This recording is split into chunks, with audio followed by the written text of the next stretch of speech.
Добар ден, почитувани, добре дојдовте во уште една нова Телма амбуланта. Деменцијата го менува и краде сеќавањето, создава конфузија, доведува до промени во расположението и наедноставните секојдневни активности ги претвора во комплексни задачи кои што пациентот му е тешко да ги изврши. Дијагнозата деменција не се однесува само на едно лице, туку го засега целото семејство. Особено се погодени оние кои што сведочат на менталното пропаѓање на нивниот близок член на семејството. Една студија семејните негуватели ги нарекува невидливи споредни пациенти. За соочувањето со родителската деменција, денеска зборуваме со нашата позната пејачка Лидија Кочовска, а за начинот на кој што семејството треба да се грижи и да го негува пациентот со деменција ќе ни појасни доктор Марта Тунџева, специјалист по семејна медицина од ПЗУ доктор Кирил Атанасов. Ќе пуштиме блок реклами, а веднаш потоа започува денешната Телма амбуланта.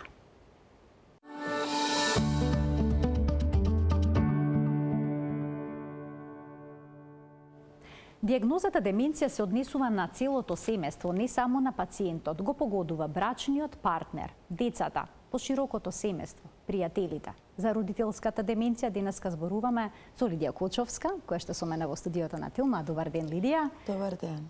И доктор Марта Тунџева, специјалист по семејна медицина. Добар ден, докторке. Добар ден. Лидија, ќе започнам со вас.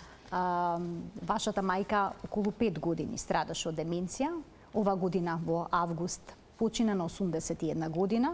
Најнапред ви благодарам што прифативте да гостувате во денешната емисија покрај тоа што ви е свежа загубата на родителот. Загубата никогаш и нема да не може да не биде свежа. Така. Значи како одминува времето, мислам дека е се посвежа и празнината станува се поголема. Примете сочувство. Благодарам. Кога прв пат ги забележавте знаците на деменција кај вашата мајка? Па тоа беше негде од прилика пред 5 години. Значи кога почна со подзаборавање. Не можеше да се сети, чувствуваше фрустрација заради тоа што не можеше да се сети каде става одреден предмет, каде запишува нешто што сака да го запамети. Меѓутоа беше многу свесна за својата состојба и често знаеше да повторува. Ве молам, сватете дека заборавам, имам проблем. А мислам дека е половина решен проблем кога пациентот ќе го прифати како состојба и кога ќе каже имам проблем. Значи, она прифаќаше дека има проблем. Често бараше помош, во смисла подсетете ме каде стои, помогнете ми за одреден збор во реченица кој што не може да го изговори. И сето тоа понатаму мислам се напредуваше болеста за веќе да дојде кај мајка ми беше во прашање Алцхајмерова деменција, што резултираше и со агресија. Ке проговориме за начинот на кој што се развива Алцхајмеровата болест, но најнапред би сакала да ја запрашам доктор Тунџева, дали сите пациенти со деменција се свесни дека имаат проблем? Има ли случаи кога семејството забележува како нивниот близок член ментално пропаѓа, но тој вели се е во ред со мене, зошто би ме носеле на лекар? Па генерално, ако е во рана фаза, значи може да се препознае, значи од негова страна, од самиот пациент. Меѓутоа, пациентите се плашат да кажат дека навистина забораваат. Тоа е едно. Второ, ако е во умерена фаза, веќе е приметливо. Така да пациентот и не се плаши, значи комплетно може да негира дека и тоа е главната работа кај деменцијата, која што може пациентите негираат, значи одбиваат дека они се болни или не имаат проблеми со засегање на меморијата, а тоа го забележува најчесто другите, најмалку тие лично сами или некој од околината, така да секогаш е тоа со негирање. Меѓутоа, главен проблем е што касно и доаѓаат, затоа и касно и се дијагностицираат. Обично во која фаза ги дијагностицирате? Деменцијата е субдијагностицирана и субтретирана, нажалост, затоа што постојат бариери и од наша страна и од страна на пациентите. Они се страмат пред се, затоа што се уште стигма. Значи, многу тешко се збори за нешто што е попреченост. Постои страв, уплашеност, стигма и многу голем страм. Доколку идат на прегледи, и доколку се работи за рана фаза на деменција, значи ние може да го приметиме тоа. Ние немаме време многу. Меѓутоа, алатките кои што ни се достапни се многу брзи. Практично и рутински ги правиме сите и диагностички процедури. Земаме лабораторија, гледаме дали имаме некои метаболни пореметувања и може да нафрлиме, значи еден, диагностички тест, да може да сакаме нешто да ве тестираме, кое што е поврзано со вашиот проблем со меморија. Каков е тој тест? Што содржи тој тест? Тестот е најбрз начин за да можеш да поставиш сомнеш е тестот со цртање на часовник, кој што одзема најмногу 3 минути. Додека функционалната проценка, кој што е еден вид, практично деменцијата не се однесува, ако се работи за Алцхајмерова болест, не се однесува само за засегање на меморијата, туку и засегање на барем еден когнитивен домен. Тоа е дел и функционалните способности, како и расудување, апстрактно мислење, резонирање, организација на мисли, значи ние можеме одма да процениме дали се работи за рана деменција.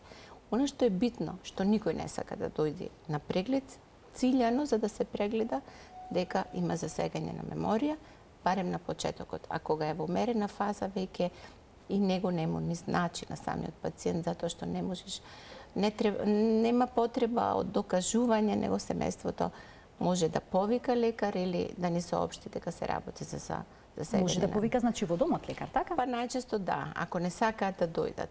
Меѓутоа може и за друга причина да го донесат и ние да видиме дека се работи веќе за умерена деменција, што значи дека сме закаснеле со диагноза, односно би требало порано да ја диагностицираме. Вела дека диагнозата деменција е сериозно прашање за прифаќање во семејството. Како реагиравте вие кога дознавте дека вашата мајка има Алцхајмерова болест? Како реагираше вашиот татко, вие? Искрено не знаевме со што се ќе се соочуваме понатаму. Значи, едно е кога е личност, кога заборава, а е мирна, а друго е кога личноста ќе почне да пројавува со заборавањето и промени во агресија. однесувањето, пред се агресија. Така. Значи, многу луѓе знаеле да прашаат, нели, кога мајка ми првиот пат, ја немаше првиот пат, зборувам кога, нели, цела Македонија малта не се дигна за да... На социјалните мрежи објавивте. Социјалните мрежи, да.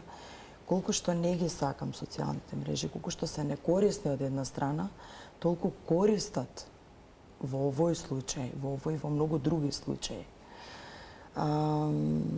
Пред се благодарност до сите кои што се активираа, нели, кои што луѓе имаше и од надвор од Скопје кои што дојдоа по Скопје да ја бараме мајка ми сите. И тоа беше еден страшен момент. Ние почнавме, активиравме, луѓе прашуваа, добро, како не ја задржавте? Значи, тоа е најтешкиот момент да објасниш ти дека не можеш пациентот да го задржиш. Дека не можеш болниот да го задржиш. Ако реши да излезе, ќе излезе. Ама ќе излезе. Не е само влезната врата, тука постои врата од балкон, не дај Боже, тука постои прозор, не дај Боже. Значи, тука постои момент да посегне по себе, не дај Боже. И не можат луѓето да сватат. Ти можеш единствено да го пратиш, ако решил да искочи. Ако е во моментот, докторката ќе ви објасни за тоа дека целата нивна сила е во раци во нозе. Значи, татко ми буквално, пошто он беше постојано 24/7, беше со мајка ми, пак јас и Тања со обврски бевме цело време, нели? Бевме тука, но 2-3 сати, 5 сати во текот на денот нема да бидеш со нив. Татко ми беше постојано. Главниот товар е всушност на брачниот партнер. Товар беше на брачниот партнер. И они се потенцијалните непријатели на болниот. Значи, некој кој што е најблизок до семејството и некој кој што е постојано со болниот. Многу прашања имаше од таа страна, зашто сте дозволиле, зашто не сте излегле, зашто сте ја пуштиле, мислам. Тоа треба да се свати дека не може да се свати контролира. Дека никој не може да го задржи болниот, во случај зборувам за мајка ми и за секој оној кој што има таков случај во своето семејство. А каде беше? Читаше по некоја патека која што не изизначеше или едноставно? Она го бараше Карпош 3. Они живеат во Кисела вода. Меѓутоа, она е од времето врзана за Карпош 3. Тамо ние живеевме. таму сега живееме јас и Тања, и не се врзуваат старите објекти. Она тргнала на кај Карпаштри, но она тргнала преку патеки во парк. И заради тоа кажува и Среќа по социјални мрежи, ја видовме на тоа место, лоцирана на тоа место, па луѓе како не известуваат, така не одевме, баравме на крај, она сама се врати дома. А самата се врати? Фала му на Бога, сама се врати дома и тоа пред да се стемни. Инаку беше гладна, жедна, излезана од Сабајлето од дома. Тоа беше Можам да замислам каков стрес било тоа за страшно. семејството. Значи страшно. После тоа дојдоа и нашите болести, нели, врз база на стрес, се појавија што кај Тања, не знам. Се појави дијабет, кај мене се појави дијабет, кај татко ми исто се појави дијабет. Така билат болест на целото семејство, не случајно. Така да, стварно е болест на целото семејство. Навистина е болест на целото семејство. Докторке, често можеме да видиме на социјалните медиуми како барат лица со деменција кои што излегле од дома и се изгубиле. Во која фаза од болеста ова се случува? Може ли во она средна фаза да биде присутно или веќе ова напредната болест? Значи, она што е најбитно да се посочи на семејството, прво ја би сакала да кажам дека кога ќе им се соопшти дијагнозата, не треба да се плашат. Значи, ова е хронична болест. И ова не е само болест. Ова не е дијагноза. Ова е нешто повеќе од дијагноза. Значи, ова е засегање и на семејството, и на околината, и на општествениот систем, и на здравствените работници. Јас се извинувам што ќе ве прекинам, но најдов едно истражување дека матичите лекари во светот ја поставуваат сосема на крај оваа дијагноза. Чекаат и покрај тоа што велите дека не треба семејството да се плаши. Зошто се одолговлекува поставувањето на дијагнозата? Значи, постојат бариери. Точно е дека се поставува дијагнозата можеби покасно, умерената фаза е најчесто, не е во касната фаза, затоа што немаат време, не сакаат пациентите или кога ќе се закаже преглед, исто така нема да дојдат на преглед. Работиме, значи, со ситуации во кои што и комуникацијата со семејствата е нарушена. Најмногу од се е тоа што е малце административниот процес и во светот, и кај нас, лекарите матични имаат премногу административни обврски. Значи, повеќе имаат време за да внесат, отколку што имаат време за да му посветат на пациентот. Затоа нас ни требаат брзи, високосензитивни алатки, високо специфични алатки со кои што кратко време ќе ни одземе време за да може да поставиме согнеш. Так. А од друга страна, тој електронски систем во кој што работиме треба да има црвен сигнал, значи нешто што ќе ни светни и да ни извади дека има висок скор, односно тој пациент со тие ризик фактори е потенцијален кандидат да направи сомнеш, да се постави сомнеш за деменција. Значи, тука се тие бариери, затоа касно се диагностицира. Целта е да подигнеме свеста. Многу од лекарите и не веруваат дека се работи за деменција, туку дека е тоа дел од старењето. Значи, околу 60% од лекарите не веруваат дека ова е посебно, нешто посебно и дека сметат дека е само дел од нормалното старење. Она што би сакала да го кажам во контекст на разговорот и изјавата. Не треба да се плашат кога ќе добијаат дијагноза. Значи, тоа е само едно хронично заболување. Проблемот е како е да ја подигнеме свеста на пациентот, на семејствата, на општата јавност, на здравствениот кадар. Затоа што ова е нешто повеќе. Бара ангажман, бара знаење, бара искористување на сите ресурси, се со цел да му возможиме поквалитетна старост, успорување на прогресијата, да можат да се искористат сите ресурси, да се минимизираат сите негативни ефекти, да се демистифицира, да му стане близко на семејството. Значи, треба да може да го дијагнозата научат, да се каже на семејството, но и на пациентот. На пациентот, затоа што пациентите, ако се откријат во рана фаза, они сакаат да знаат од што се болни. Значи, тоа е навистина може би изненадување, меѓутоа, они и предосеќаат Значи, ако се во рана фаза, треба да знаат семејствата, зашто на тој начин ќе може да ја планираат еднината.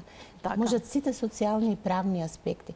Можат да се здружат со одредени семејства кои што имаат или негуваат член од семејство. Може да ги дознаеме ефектот од лековите, може да понудиме опции, да понудиме релации за дружење, да ги понудиме сите тие релации од здравствениот систем, значи да одбереме лекари специјалисти кои што ќе им бидат достапни, да имаат личен пристап. Тоа е нашата улога, затоа што ние немаме дементни лица секој ден во амбулантите. Ние си ги знаеме нашите дементни лица.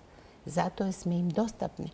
Меѓутоа треба да им направиме тој личен пристап или центар ориентир пешен, да имаме можности да соработуваме точно со какви специјалисти нив им требаат во дадено време, таков специјалист да ги види. Односно, еден лекар специјалист, еден уролог, еден интернист кој што работи баш со стари лица кои што се болни од деменција. Лидија, беше ли тоа комплексно? Еве, кога ќе се пожали на некоја болест или ќе забележите дека нешто, кога ќе забележавте дека нешто не е добро на вашата мајка, а таа не знае да каже, односно не може да каже или можеше да каже што точно е мачи? Можеше да каже. А можеше да каже? Можеше Бидејќи никој да не каже. може да разграничат што точно ги мачи. Можеше да каже. Да речеме, еве, ќе спомнам еден пример. Ја често и до крајот си ја носев на... Многу сакаше да ја бидат средени рацете и носете. Значи, ноктите ни за тоа и беше слабост од времето. Педикир и маникир. И она знаеше често да речеме, кога ќе сецне, кога ќе влезе ноктето, нели, во кожа, во мивцето и секој кога треба нели да се потфати, она ќе знаеше да се сецне. Ме боли. Да речем, искажуваше болка. Главоболка, ако почувствува, например. Често и се чувствуваше главоболка кога се менуваше времето ради спондилозата. И тоа знаеше да каже. И тоа веќе на крај за главоболката не знаеше баш да каже главата ме боли. Така ме боли малку, ама не знаеше да го искаже тоа со збори дека баш главата ја боли. Бевте информирани, предпоставам, како напредува болеста, што значи Алцхаймерова болест, но дали било кој може да биде подготвен за сите оние промени во однесувањето што следуваат? Мислам дека не. Мислам дека не. Што ви беше најтешко? Значи, не знаевме што се следува, верувајте. Не знаевме дека ќе се појавуваат такви ситуации како што се појавуваат, да речеме, ситуација на татко ми сите клучеви на истиот привезок. И мајка ми мирно ги зема од маса клучевите, татко ми во паника, затоа што знае дека сето тоа кое што е земено, нели, како предмет, како небитно, како блуза или било што да е дома, дека може и мистериозно да исчезне, него го фаќа паника. И вика, Невена, те молам, подај ми ги клучевите. Како пример наведувам. Подај ми ги клучевите. Она тоа сваќа дека ти практично си агресивен, дека си ти лош, дека си ти груб. И она тука пројавува агресија. Значи, она тука почнува да напаѓа. Така да тоа се моменти, мора многу мирно да се однесуваш. Моравме многу мирно да се однесуваме кон мајка ми. Со полека, со мирен тон, никако дај, да речеме, грубо да се обратиш, никако. Никако. Значи, сето тоа може да го свати со страв, да ја биде страв, да ја фати паника, а тоа не е добро. Едноставно, семејството може да влезе во светот на болниот. Болниот не може да влезе во вашиот свет. Тоа треба да се свати.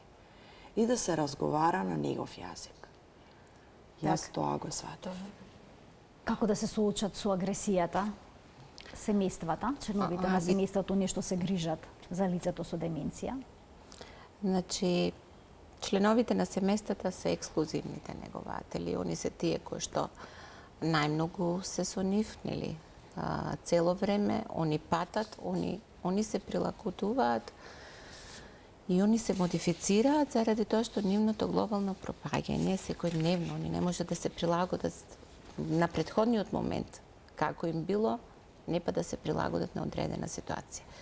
Агресијата или агитацијата е дел од бихевиоралните проблеми, кои што се нели предизвики и за нас и за негователите. Тоа е една карактеристика, бихевиорално психосоцијално пореметување, кај пациентите и кога се зборува за деменција и кај здравствените работници, прво се мисли на тој дел, на агресијата. Секогаш е провоцирана. Значи, она што го кажа Лидија.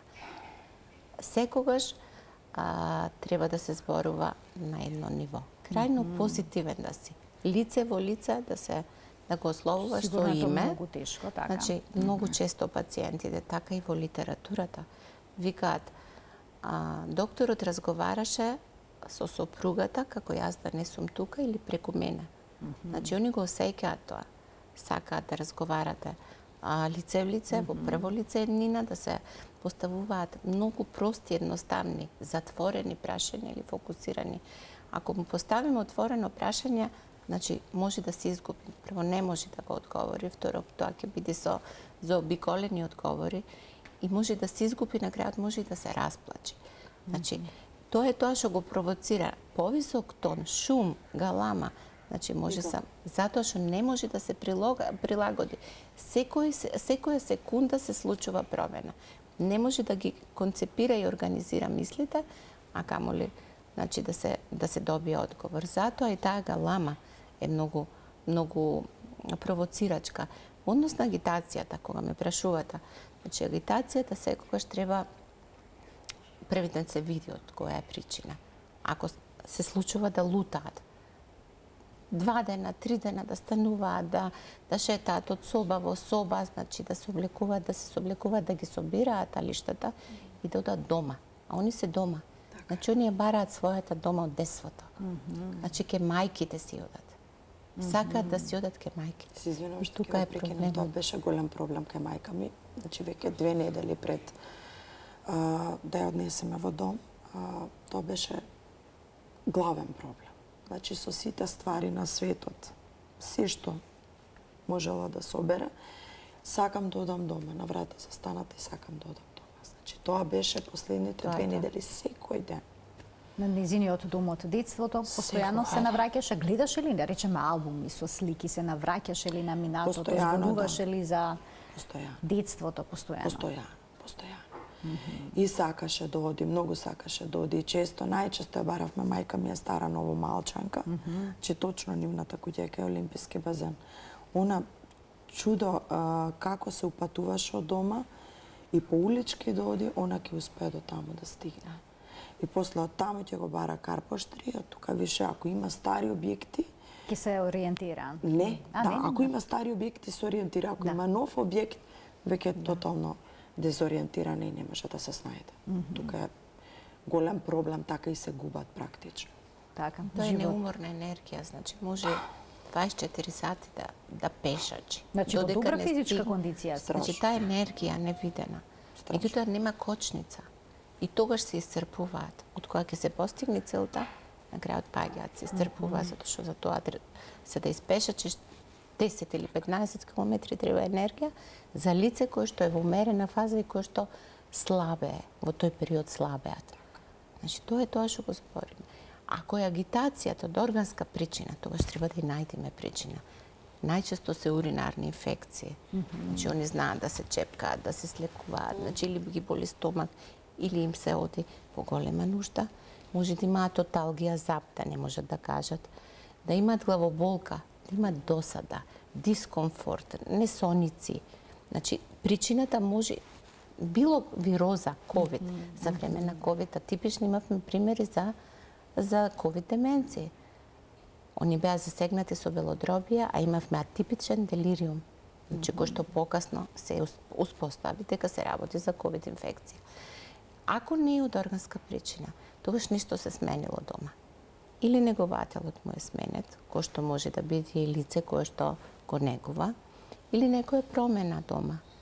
Значи, доволно е да влези некој од комшилук или да имаат роден ден, да се спремаат децата или да имаат свадба или лоши работи, било што, че они не се кејаваат.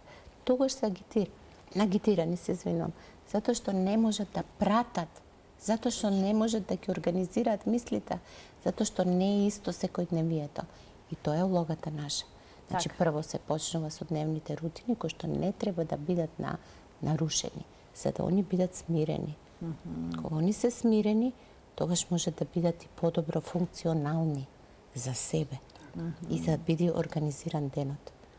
Затоа што малку ако се наруши рутината, ако имат прошетки на сабајле и ако не ги извадат да се прошетат, може да бидат агитирани да стоят пред врата. Која е опасноста? И најголемата опасност во негувањето на лицето со деменција е да го напушти домот.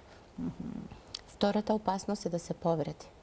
Значи може да земи било какво средство и да го испија кој што личи на сок. Може да земи нешто што може да се повреди, или четка за заби наместо четка за заби да стави нешто друго во уста, или погрешна таблета, или да остави шпорет уклучен, да излези преку балкон, затоа што смета дека тука има скали, а нема скали. Значи и да замени таму каде што знаумиле, односно негде каде што има во нивната мисла. Тие се тие две опасности, да го напушти домот и никогаш да не го најдеш. Значи сме имали искуство такви, нажалост, не се нашле пациенти, сегде. И втората работа да се повреди себести или да повреди член од семејство, ако запали нешто, да падне и да скрши колка, тогаш е веќе, нели, друг ризик фактор и опасноста да се рехабилитира е поголема. Лидија, како беше организиран вашиот дом низ овие 5 години на болеста на вашата мајка? Па Имаше ли првите 3 години пристапност мајка до... ми, пошто не пројавуваше агресија, беше многу мирна на почетокот. Свесна за болеста, дека заборава и многу мирна. Но кога почна да пројавува агресија, првите симптоми практично кога најнежната жена на целиот свет, значи мајка ми во животот не повишила тон на мене, кога успеа да ми се развика, зашто тоа беше случај, не знам, го баравме новчаникот, не требаше личната карта ради нели податоци некои и не можевме да го најдеме, а они беа, тоа беше последна година кога беа моите имаме во Струга куќа, па беа подолг период во Струга. И татко ми вика, сигурно го нема во Скопје, вика, не можеме да го најдеме било каде, а кажувам, мистериозно исчезнуваат работите. Керко, дали се спремна да одиме, вика, до Струга да го побараме. Да, нема проблем, отидовме до Струга. Значи, мајка ми изгледаше прекрасно. Никој не може од надвор да примети дека се работи за личност која што е болна. Која што е во таква состојба, не би рекла болна. Пак ја кажам, повеќе сметам дека Алцхајмеровата деменција и деменцијата општо не е диагноза, туку е состојба. Значи, ние ја го бараме новчаникот, а мајка ми едноставно стои вака и вика, добро Невена, помогни ни, те молам, дали се сеќаваш се пак каде е новчаникот? Најмирно на свет. Ама вика, не знам, продолжете да го барате. Дури ароганција во незиното однесување. За она на крај да искочи, јас и татко ми да продолжиме да ја бараме, не се плашевме затоа што тука е мирен дел, нема луѓе многу, веќе вон сезона, луѓето заминати, нема многу коли, не е многу прометно. И во моментот јас се излигувам за по мајка ми да потрчам за да ја вратам назад. Она се врти кон мене, ми ги фаќа двете раце. Ја викам, те молам, мамо, врати се. Те молам. Не можам да издржам. Стомакот ме боли многу. Она во моментот ми ги стиска рацете и ми вика, ти ли мене ке ми кажеш? Ме бутка на земја. Значи, мајка ми во животот тон на мене не покача. Со мене, со сестра ми, со татко ми. Во животот тон не покачала. На тој начин не приметивме дека веќе пројавува агресија. Тоа беше првиот симптом, да кажеме, кога приметивме. И откако се вративме од Струга, јас разговаравме сите четворица, седнавме, мислам, сите тројца, јас, татко ми и Тања, и одлучевме да однесеме кај доктор Габинов од неј. И тука дефинитивно се установи дека е Алцхајмерова деменција. Има предмети кои што... И прогресираше, ескалираше болеста, што не успевате да ги најдете? Агресија. Да, кои што се се уште мистериозно исчезнати. Ќе расчистиш цела куќа и некои предмети на вистина ги нема. Пример на очарите за сонце не можеме да ги најдеме. Не знам каде се. Се сеќаваше ли на вас, вела дека тоа е многу болен момент кога ќе заборават кој сте? Па најболниот момент е кога нема да се сети. Најболниот момент. Меѓутоа мислам дека мајчинскиот инстинкт никогаш не може да излаже. И мислам дека не се случи мене и Тања по мирис да не промаши. А за татко ми често знаеше да каже: кој е овој човек што седи до мене? Кажи му да си оди дома, цел ден е тука. Ги објасни што е тато и негов дом е, и он тука живее со тебе. Не, он цел ден тука седи, во мене гледа. Така да најчесто околу татко ми имаше забуна. За нас по мирис не чувствуваше, но на имињата наши не можеше да се сети. Докторке, што да се преземе, како да се разговара со лицата со деменција во ваква ситуација? Ова е нешто Како да им се болно. објасни? Да. Еве, кој е лицето што седи до нив, дека нивниот брачен партнер? Треба ли упорно да се објаснува кој е тој? Ова е многу болно за семејствата, многу е болно за децата, за партнерот, за блиските, затоа што најчесто не ги препознавуваат или ги именуваат со имиња кои што им се нив блиски, односно им заличуваат на луѓе кои што ги знаат во минатото. Ако им кажеме дека јас сум тој и тој, јас сум ти сопруг, како не ме познаваш, значи повеќе ќе ги агитираме. Ако им речеме јас живеам тука, он е за незе непријател, значи он не треба да живее тука. Практично треба да го живееме нивниот живот. За да комуницираш со лице со деменција, треба да зборуваш на неговиот јазик. Тоа јас многу често знам да кажам, кога разговарам за деменција со моите колеги. Замислете како е, како могли во џунглата. Значи, кога ќе видите лице со деменција и кога ќе ви дојде во амбуланта, како се осеќа он? Значи, за да он биде прифатен, ние треба да му дадеме поддршка. Он не знае да зборат на нашиот јазик, односно нашиот јазик има многу зборувања. Практично се сведува на невербална комуникација до крај на животот. Се губат зборовите. Ако на почетокот успеваме и ако ги диагностицираме во рана фаза, успеваме да го намалиме прогресот. Веќе во умерената фаза, кога се јавува агитацијата, кога е најживописна со бој, тоа знам јас да го кажам, се случува се во умерената фаза и трае долго. Значи, буквално е толку многу голема со предизвици за семејствата, за пациентот кој што не се сеќава претходно што му се случило, за нас исто здравствените работници, тогаш треба да го практично да го употребиме да употребиме најголема вештина за да ни биде ефективна комуникацијата. А за да ни биде ефективна комуникација, ние треба невербално да комуницираме. Значи, треба обуки за семејните негователи. Не за џабе ги нарекува една студија невидливи споредни пациенти, членовите на семејството кои што живеат во вакви услови. Не само за семејствата. Значи, треба да бидат едуцирани здравствените работници, треба мултидисциплинарните тимови да бидат едуцирани, треба да ја подигнеме јавната свест. Тоа е нашата улога, да зборуваме отворено за деменција, да ги поврзиме семејствата со сите тие здруженија, Алцхаймер здруженија кои што ни се на нас во можност, во наши услови, да иницираат создавање на здруженија, да се поврзат, значи, со сите тие алки од системот кои што им се достапни.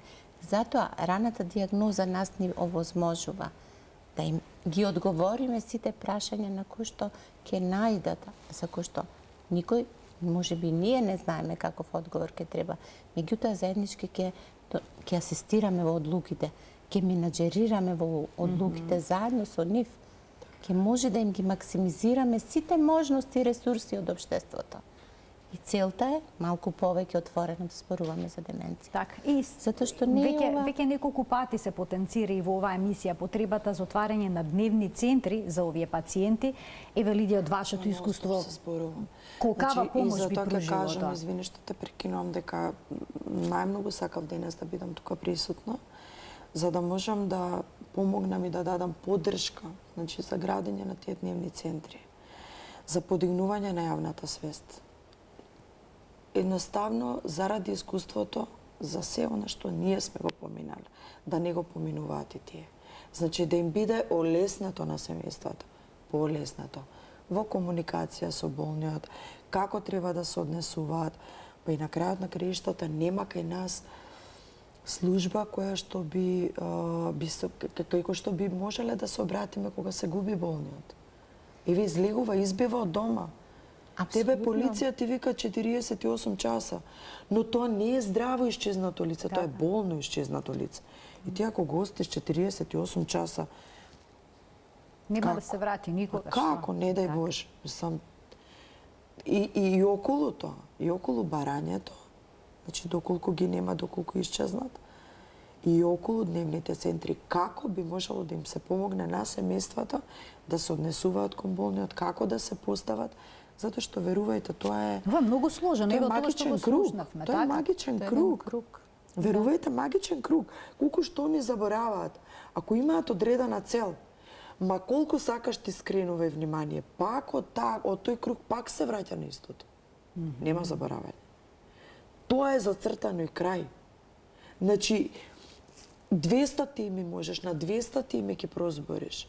Со било што ќе пробаш да го скренеш вниманието. Нема шанс. Така, некој смета дека некој ги краде од семејството, дека им исчезнале пари. Никој не може да ги убеди дека тоа не се дека случува. се краде, дека некој трча, халуцинации, дека, значи, мајка ми се плашеше, да речеме, шум. Не се асоцираше најмногу на поплавата во Скопје, предпоставувам.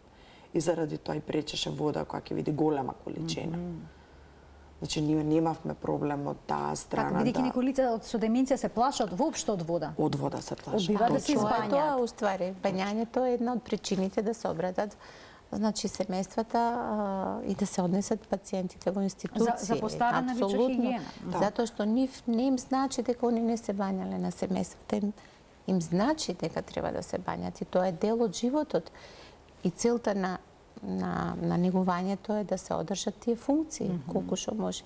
Меѓутоа, она што се плашат од шумот, не од водата, од шумот. И затоа се препорачуваат тие услови за бањање. Специфични. Специфични и безшумни тушеви. Така да тоа е еден дел од негувањето. Меѓутоа, за дневните центри би се надоврзала. Ние прво треба да имаме една национална стратегија. Значи, Светска здравствена организација има донесено, значи, план. Деменцијата во центарот на вниманието, пациентите или значи да бидат со максимална поддршка од целокупниот општествен систем, поддршка на семејствата како ексклузивни негователи, развивање на правилници и закони во кои што локалната заедница ќе биде клучната, ќе игра клучната улога, а ќе се овозможуваат сите тие средства на ниво на држава, затоа што деменцијата е нешто што ќе ни се случува. Популацијата ни гериатризира и тоа ќе не очекува и ќе биде се повеќе и повеќе. И затоа треба отворено да зборуваме преку секакви кампањи. Меѓутоа, она што е битно, што треба издруженија. Ние во моментов имаме, значи, како здравствени работници, како некој кој што се засега за истово, имаме Институт за невронаука, меѓутоа, сето тоа треба да се даде поддршка, да се иницираат разговори. Дневните центри би биле идеално нешто за одмена на семејствата, затоа што ние треба да сме свесни за стресот, нивни исцрпеноста, 24/7, кои што им ја пружаат на лицата со деменција, меѓутоа треба и да им дадеме поддршка. Така. Тој ефект, се извинувам за кратко, значи, најголем ефект би имале тогаш кога се во умерената фаза, кога фармаколошката терапија титрира и контролира болеста. Лидија, вашата мајка може би заборави многу работи, но не музиката. Никогаш. Пееше, пеевте заедно? До крај. Ама пееше. Значи, вие снимивте едно го видео заборави, во кое што заедно со вашиот татко испеавте песна за Бадник. Вела дека празниците се многу тешки. Во семејствата во кои што има. Тука веќе она колку толку се сеќаваше на текстот. Можеме да го видиме и тоа видео, како изгледаше. Која песна отпеавте? Ласмањаните, Стани беше домашна химна. Си ја пеевме сите четворица во било која пригода, дали е слава, дали се родендени, дали е годишнина од брак, Тоа ни беше баш домашна химна. И една од песните кои што беа дел од репертоарот на моите родители. Еве ќе поберам од режија ако може да го погледнеме видеото, го споделивте на Facebook. Да. Тоа е последното видео по кое што Господен Инстаграм, да. како. Да. Mañanita que cantaba el rey David, hoy por ser día de tu santo, te las cantamos aquí.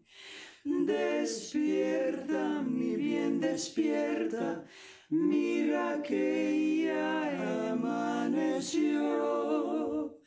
Y a los pajarillos canta, la luna ya se metió. Прекрасно. Емотивно.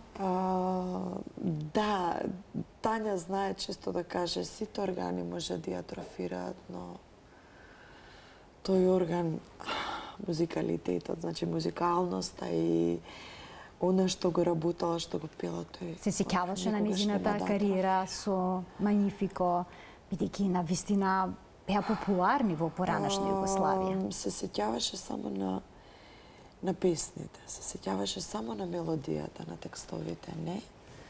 И на одредени ситуации, не. Кога ќе гледаше слики, да речеме, кога ќе ја прашав кој е ова, за себе, и ќе ме погледна, ама со, нели, доза на несигурност.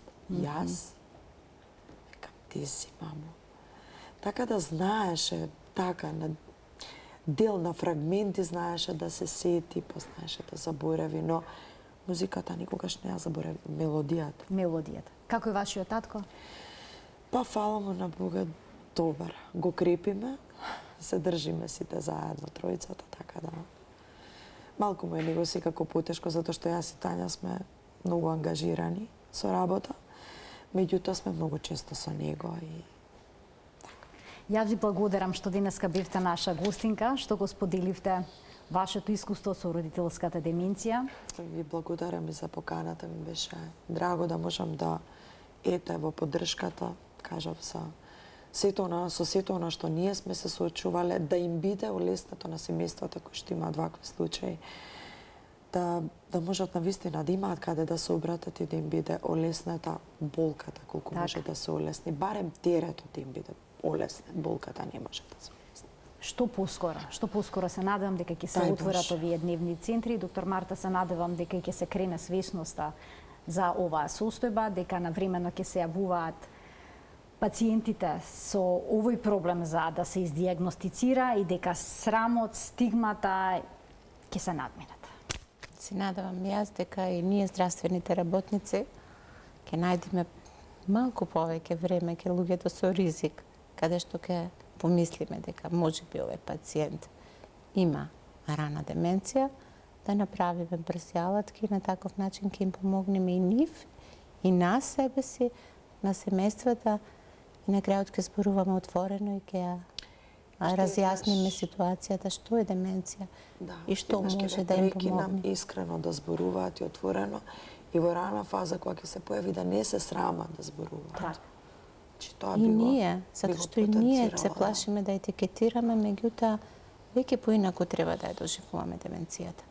Така, се надевам дека и во новата година што предстои ќе се променат некои работи, дека поинаку ќе се доживее деменцијата. Ви благодарам уште еднаш многу за вашето гостување. Благодарам се. Почитувани, ова беше се во денешната Телма амбуланта. Ви благодарам за вниманието со кое што не следевте. Имајте пријатен ден.